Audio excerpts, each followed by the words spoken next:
오늘 말씀 제목은 하나님의 평안을 경험하는 세 가지 기도입니다. 본문은 빌립보서 4장 6절에서 7절, 빌립보서 4장 6절에서 7절 같이 합독하겠습니다. 아무것도 염려하지 말고 다만 모든 일에 기도와 간구로 너희 구할 것을 감사함으로 하나님께 아뢰라. 그리하면 모든 지각에 뛰어난 하나님의 평강이 그리스도 예수 안에서 너희 마음과 생각을 지키시리라. 아멘. 스데반은 돌에 맞아 죽어가면서 순교하는 그 상황 속에서 어떤 기도 했는지 아십니까? 사도행전 7장에 보면 돌을 던지는 사람을 향해서 어떤 기도를 했는지 아십니까? 십자가의 예수님과 똑같은 기도를 했습니다. 나의 영혼을 당신께 맡깁니다가 첫 번째였고, 두 번째는 저들의 죄를 저들에게 돌리지 마소서. 그게 복음의 능력입니다. 죽는 것도 문제가 아니고 저 사람이 나를 돌을 던지는데 저들의 죄를 저들에게 돌리지 마소서. 가장 죽음이었지만 평안함과 감사가 있었던 것입니다. 카타콤에서 있다가 발견돼서 십자가에 달린 부모들이 기뻐했다고 합니다. 천국 가니까. 후대들에게 너도 예수 믿고 나중에 천국에서 다시 만나자가 십자가에 달렸던 부모들의 유언이었고, 자기를 핍박하던 황제, 그 로마 군인을 위해서 기도했다잖아요. 사자에게 뜯기는데도 감사하고 기도하고, 화형당하는 중에도 기도하고, 그게 복음의 진수입니다. 진짜의 비밀은 응답 속에서도 감사하지만 위기 속에서 더 큰 능력이 나타나는 게 복음의 능력이고 세상이 줄 수 없는 능력입니다. 신앙도 마찬가지입니다. 잘 될 때 잘 믿는 것은 누구나 할 수 있지만 우리 삶 속에 위기가 왔는데 그때 정말로 하나님을 신실하게 바라보는 그 믿음을 하나님이 기뻐하십니다. 어쩌면 그게 신앙생활이에요. 여러분 정말 그 신앙이 회복되고 참된 기도가 회복되기를 바랍니다. 첫 번째, 기도로 염려를 이기시기 바랍니다. 기도 외에는 염려를 이길 수가 없습니다. 염려 있으면 기도에 힘쓰시기를 바랍니다. 염려를 이기게 됩니다. 아주 간단하지 않습니까? 빌립보서 4장 6절, 아무것도 염려하지 말고 다만 모든 일에 기도와 간구로 너희 구할 것을 감사함으로 하나님께 아뢰라. 빌립보 교회는요, 담임 목사인 바울이 감옥에 갇혔습니다. 교회 안에는 핍박과 분열과 유혹의 위험이 들어왔습니다. 염려할 수밖에 없는 상황이었는데 바울은 아무것도 염려하지 말라. 이게 뭡니까? 아무것도 염려 대상이 아니다. 염려는 뭡니까? 내가 통제할 수 없는 어떤 것에 대해서 깊이 근심에 빠지는 것을 말합니다. 미래의 짐을 내가 지고 나 자신을 고문하는 것이 염려입니다. 이 바울은 예수님이 하셨던 말씀 그대로 아무것도 염려하지 말라고 권고하고 있습니다. 바울이 아무것도 염려하지 말라고 한 것은 빌립보 교인들의 염려를 바울 자신이 덜어줄 수 있기 때문이 아니고 염려보다 하나님이 훨씬 위대하고 크시기 때문입니다. 성도가 염려를 이기는 길은 무엇입니까? 염려를 이기는 길은 무감각과 무활동이 아닙니다. 가만히 있으면 염려를 이길 수 있는 것이 아닙니다. 멍 때리면 염려를 이길 수 있는 것이 아닙니다. 염려를 이기는 길은 기도입니다. 아무것도 염려하지 않는 방법은 모든 것을 기도로 연결하는 것이 염려를 이기는 방법입니다. 그래서 기도와 간구라고 했는데 염려를 이기는 길은 기도하고 더 기도하는 것을 말하는 것입니다. 이 속으로 여러분 들어가시기를 바랍니다. 저는 정인입니다. 여러분도 정인이시겠죠. 저는 작년 연말에 교회를 어떻게 섬기고 여러분을 위해서 어떻게 기도할 것인지에 대한 큰 부담이 밀려왔고 기도 제목이 밀려왔습니다. 여기저기 소식이 들려오면서 마음에 큰 기도 제목이 되는 거 있죠. 그래서 서창동으로 이사 오면서 기도하기 시작했는데 하나님이 기도하고 더 기도하고 오직 모든 일에 기도와 간구하게 하시는 거 있죠. 그래서 기도의 시간도 늘려가고 기도의 깊이도 늘려가고 계속 기도하다 보니까 이제는 하나님의 말씀이 생각나고 깨달아지기 시작했고 하나님이 이렇게 하실 거라는 그 일도 보여지게 되었습니다. 그래서 뒤돌아보니까 전부 다 말씀 안에서 진리 가운데로 하나님이 인도하신 거 있죠. 그러다가 또 우리 교회에 여러 가지 기도 제목이 생기니까 또 기도했습니다. 기도하다 보니까 하나님이 역대하 36장 22절 말씀을 주셨습니다. 그 말씀은 이렇습니다. 역대하 36장 22절 바사의 고레스 왕 원년에 여호와께서 예레미야의 입으로 하신 말씀을 이루시려고 여호와께서 바사의 고레스 왕의 마음을 감동시키심에 그가 온 나라에 공포도 하고 조서도 내려 이르되. 기도하니까 이 말씀을 주시는 거 있죠. 이 말씀이 내용이 뭡니까? 예레미야의 입으로 하신 말씀, 예레미야가 한 그 기도에 응답해서 고레스 왕의 마음을 움직인 겁니다. 서아시아, 중앙아시아, 인도 제국을 다스리는 왕의 마음을 움직인 겁니다. 저는 여기에서 어떤 적용이 나오냐, 교회가 전체가 다 움직여도 되지만 한두 명만 감동을 주셔도 된다. 그 믿음이 생기고 실제 그 일에 대해서 이렇게 하실 거라는 일을 보여주신 거죠. 그래서 당회 때도 이 말씀을 전했고 기도하는데 이 장로님들 마음 합치니까 오래 걸려야 될 그 일이 한꺼번에 해결이 되더라고요. 이거 체험하고 나니까, 이런 것들을 한두 번씩 체험하고 나니까 내 마음의 두려움과 부담이 다 사라졌죠. 오직 기도 속으로 들어가면 된다. 나의 할 일은 다른 것이 없습니다. 불신앙을 회개하고 인본주의를 버리고 나를 지배하는 모든 이방신과 아스다롯, 이게 뭡니까? 세상의 모든 이론, 원래 이렇더라는 모든 고정관념 다 버려버리고 오직 기도 속으로 들어가는 거죠. 오직 기도 속으로 들어가다 보면 하나님이 반드시 성취될 언약 주십니다. 성취될 비전 보여주십니다. 성취될 꿈을 주십니다. 계속 기도하다 보면 할 일이 보입니다. 그림이 그려지고 응답이 나타납니다. 작품이 나타납니다. 그래서 저는 교육자 회의 때 편안합니다. 우리 교육자님들한테 아무 말도 안 해요. 기도하는 중에 CVDRP를 주시면 된다. 그것 가지고 움직이면 된다. 그것 안 주시면 안 하면 된다. 너무 간단하지 않습니까? 우리 교회 앞으로 할 일도 많고 하나님이 큰 건물을 주실 때는 뭔가 계획이 있을 건데 욕심으로 하는 거 아닙니다. 하나님이 할 일을 주시고 말씀 주시면 하면 됩니다. 안 하면 기다리면 됩니다. 기도는 원래 기다리는 겁니다. 모든 걸 맡기고 기다리는 게 기도잖아요. 우리가 하면 실패하기 때문에. 두 번째 나누어야 될 내용입니다. 감사함으로 하나님께 아뢰라. 똑같은 성경 구절인데 6절입니다. 4절 6절 아무것도 염려하지 말고 다만 모든 일에 기도와 간구로 너희 구할 것을 감사함으로 하나님께 아뢰라. 여러분 이런 말 들어보셨습니까? 베르테르 효과.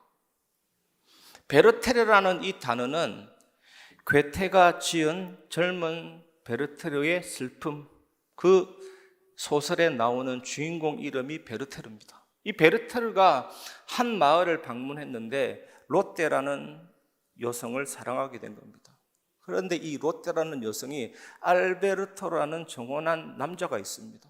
이루어질 수 없는 사랑이기 때문에 베르테르가 권총으로 자살하거든요. 그 귀족이 자살하면서 서민도 따라 자살한다고 해서 베르테르 효과. 우리나라에는 베르테르 효과가 만점입니다. 대통령이 자살하지요. 얼마 전에 유명 배우가 자살하죠. 20년간 OECD 회원국가 중에서 자살률 1위잖아요. 1등은 좋은 건데 이 1등은 좋은 것이 아닙니다. 그런데 예수 믿는 신앙인은 다릅니다. 안희숙 여사 돌아가셨지만 산순교자라고 하잖아요. 이 여사님이 평양 형무소에 수감되었을 때 이 엄청난 차가운 바람이 불기 때문에 눈물 흘리면 안 됩니다. 눈물이 얼어서 살점이 떨어지면 고통스럽기 때문에 울지 말아야 되는데 그 어떤 것도 눈물이 안 났답니다. 고문도 눈물 안 나고 그 어떤 것도 눈물 안 났는데 예수님 십자가 생각하면 눈물이 날 수밖에 없죠. 그런데 그 눈물이, 그 감사가 나를 버티게 했고 이기게 했다라고 간증을 하더라고요. 여러분 손양원 목사 아시죠? 손양원 목사님은 두 아들의 장례식에서 이런 말을 했습니다. 죄인의 혈통에서 두 순교자가 출생한 것을 감사합니다 라는 기도를 드렸습니다. 또 이 목사님은 내 아들들을 죽인 원수를 내 양자로 삼을 수 있는 사랑을 주신 하나님께 감사합니다라고 기도했습니다. 사랑의 원자탄이잖아요. 하나님이 이 사랑과 이 감사를 주시니까 그 어떤 것도 문제가 되지 않는 것입니다. 9세기 영국의 유명한 설교자 서펄전 목사는 이렇게 말했습니다. 촛불에 감사하는 자에게 하나님은 별빛을 주시고 별빛에 감사하는 자에게 달빛을 주시고 달빛에 감사하는 자에게 햇빛을 주시고 햇빛에 감사하는 자에게는 햇빛도 필요 없는 천국을 주신다라고 말했습니다. 이 감사가 최고의 응답이고 최고의 능력이죠. 여러분에게 이 감사가 넘치시기를 바랍니다. 저는 최근에 계속 내 자신을 점검하면서 감사로 불을 붙이는 가정이 하나 있습니다. 어떤 가정이냐? 내가 만약에 병들어서 병원에 입원해 있다면이라는 가정이죠. 그러면 모든 게 감사가 될 수밖에 없습니다. 조금 피곤해도 내가 그걸 생각하면 이렇게 모든 게 다 감사한 거죠. 내가 이렇게 바쁘게 움직이는 것도 감사하고 물 먹는 것도 감사하고 평범한 것도 감사하고 모든 것이 감사인 것입니다. 이 감사가 나를 바꾸고 세상을 변화시킬 수가 있는 것이거든요. 그래서 복음은 분명히 사단을 깨트렸고 재앙을 깨트렸고 지옥을 정복했고 사망으로 사망의 세력을 잡은 자 마귀를 꺾었습니다. 이사치사. 이 완전히 끝낸 복음이지만 진짜 복음의 진수, 복음의 색깔은 항상 기뻐하고 쉬지 말고 기도하고 범사에 감사하게 할 수 있는 힘이 복음의 힘입니다. 이렇게 삶을 살면 세상은 우리를 다르게 봅니다. 나는 슬픈데 너는 왜 기쁘고, 나는 이렇게 복잡한데 너는 왜 이렇게 간단하고, 나는 골치 아파 죽겠네 너는 기도로 다 푸네. 뭔가 매력을 느끼는 겁니다. 다름을 보면서. 진짜 전도문이 열리는 거죠. 물론 내가 전하는 언어로 메시지가 전달되지만 우리가 이런 삶을 살 때 진정한 세상의 소금과 빛이 되는 것입니다. 요즘 제가 아는 어떤 목사님 아직까지도 그러시는데 예전에 이 목사님에 대한 에피소드가 있는데 화장실에 쫙 다 들어가 있으니까 이 목사님이 화장실 전세 내놔고 하면 지르는 거 있죠. 지금도 그분의 칼라가 그렇습니다. 물론 그분을 평가하는 게 아닌데 복음은 그런 게 아니라니까요. 완전히 나를 바꿉니다. 나의 모든 겉과 속을 다 바꾸는 게 복음의 능력입니다. 여러분 복음 20년 누렸는데 그대로입니까? 조금 고민하셔야 됩니다. 내가 변화되고 세상의 빛과 소금이 되고 살리는 증인으로 하나님이 나를 세워주십니다. 이때 흑암이 무너집니다.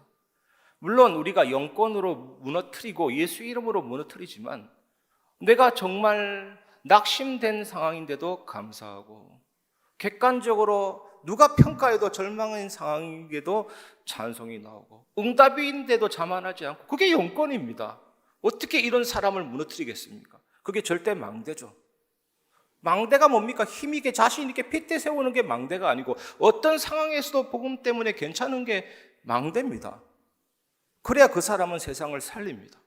세상에 침투돼서 누룩처럼 온 세상을 변화시키고 바꿉니다. 여러분 그 은혜를 체험하고 누리시기를 바랍니다.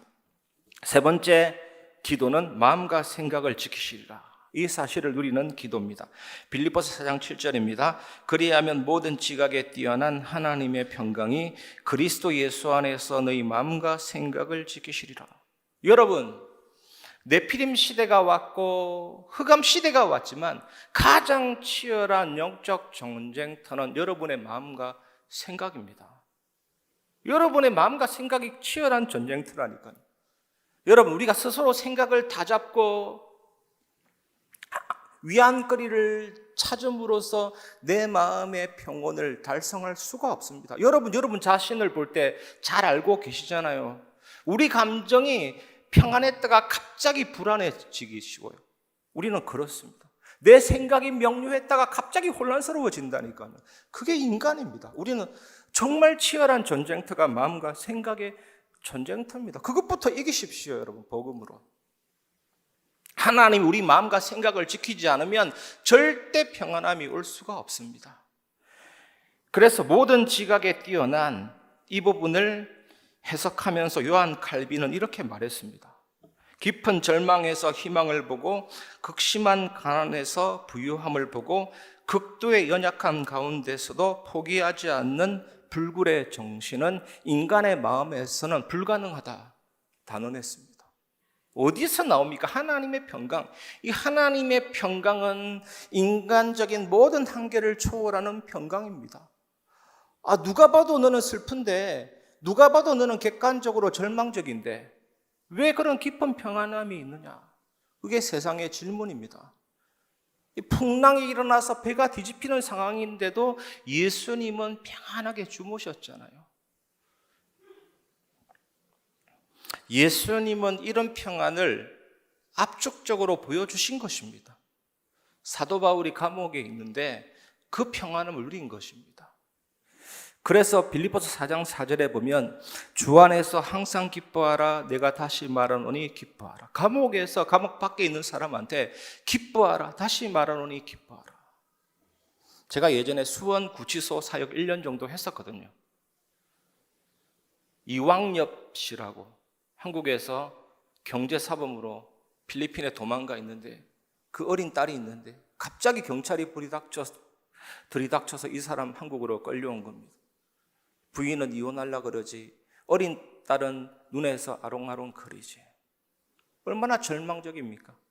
감옥 안에서는 인격적으로는 존중해 주되 그렇게 대우해 주지 않습니다. 제수복 입고 번호 붙이고 그 짧은 10분 사이에 다 말을 해야 되거든요. 사역. 제가 너무 안타까워서 그때 영치금도 넣어주고 성경도 사드렸는데, 그런데 빌립보 감옥, 고대 시대 감옥은 그렇지 않습니다. 캄캄한 구덩이에 그냥 집어놨는데, 그런 절망적인 상황에서도 바울이 뭐라 그랬습니까? 일체의 비결을 배웠다. 풍부에 처할 줄도 하고 궁핍함에 처할 줄도 하고 자족하는 비밀을 배웠다. 내게 능력 주시는 자 안에서 내가 모든 것 할 수 있다. 그런 평안함과 그런 기쁨이 어디서 나옵니까? 그거는 복음의 기쁨이고 그 안에서 나오는 힘입니다. 여러분, 문제가 괴로운 게 아니에요, 여러분. 여러분 앞에 큰 위기가 괴로운 거 아니에요. 올 수도 있습니다. 그 속에서 여러분이 괜찮으면 되잖아요. 그 괜찮음의 힘이 복음이라니까. 복음이 여러분에게 진짜 복음이 되고 그 누림이 있기를 바랍니다. 마음과 생각을 지키시리라 할 때 이 지킨다라는 단어는 군사적인 용어입니다. 보초가 초소를 지키듯이 하나님의 그 평강이 마음과 생각이라는 그 초소를 적인 근심과 염려로부터 지켜준다.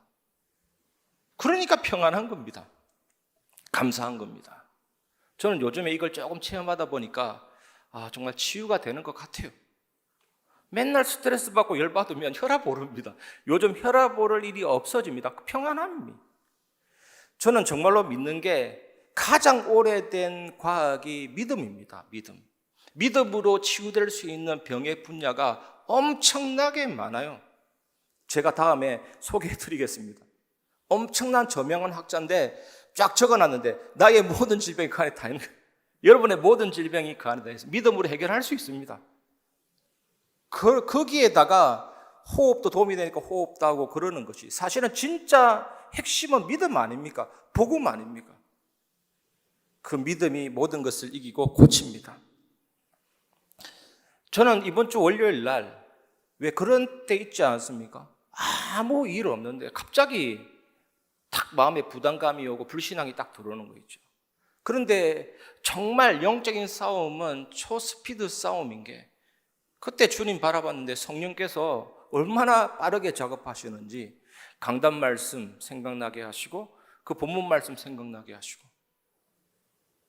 지키시는 거죠. 그리고 나서 우리에게 조금 침묵의 시간이 올 때는 나의 믿음을 시험하고 강화시켜서 더 큰 응답을 준다라는 그 메시지와 함께 마음과 생각을 지키고 난공불락의 요소로 딱 만들어주는 거죠.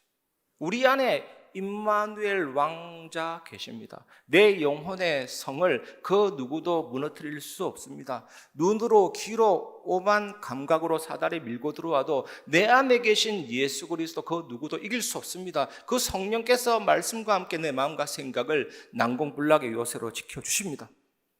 이것을 체험한 하나님의 자녀는 더 이상 스트레스가 없죠. 정말 파도를 타는 사람은 큰 파도를 즐기듯이 이제는 위기도 감사할 수가 있는 겁니다. 그게 위기가 위기로 끝나고 나의 실패로 끝나는 것이 아니기 때문에 그렇습니다. 그 사실을 믿으시기 바랍니다. 신앙이 익을수록 그 부분에 대해서 자신이 있는 겁니다. 문제가 와도 괜찮은 겁니다. 응답이 와도 괜찮고 문제가 와도 더 괜찮은 겁니다. 왜? 내 안에 복음이 있고 그것은 하나님의 절대적인 선한 계획을 위기가 막을 수 없기 때문입니다.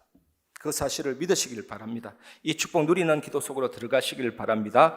말씀을 마무리하겠습니다. 첫 번째, 시간 초월입니다.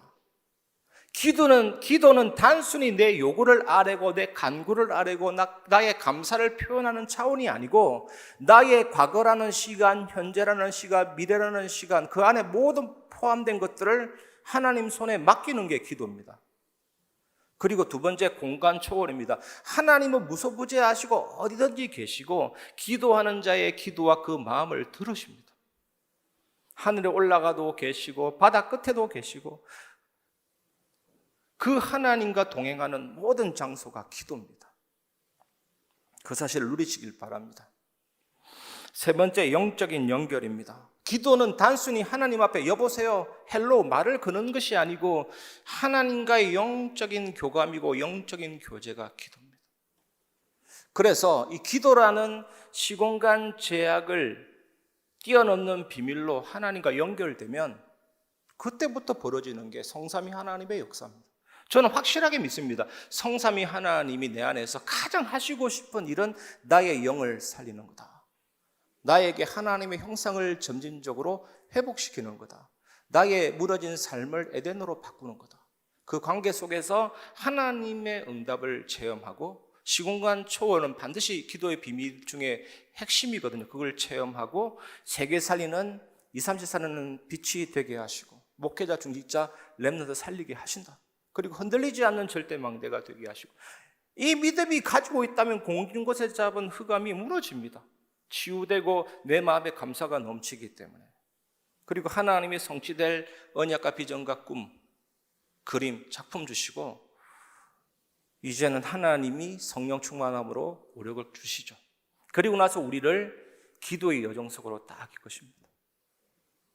너무나도 많은 언약이 쏟아졌지만 그 기도의 여정 속으로 들어가서 우리의 삶을 완전히 전도자로 바꾸시고 정확한 이정표 속으로 이끄십니다. 로마까지 살리는 그 여정 속으로 우리를 이끌어 주십니다. 그래서 영원한 기업, 영원한 작품, 영원한 유산, 그리스도 증거하는 일에 기다리고 집중하고 도전하게 하십니다. 하나님 우리 교회를 그렇게 세워나가게 될 것입니다. 그 축복 누리시고 응답받는 기도의 참된 비밀을 회복하는 금요 기도회가 되시기를 주님의 이름으로 축원합니다.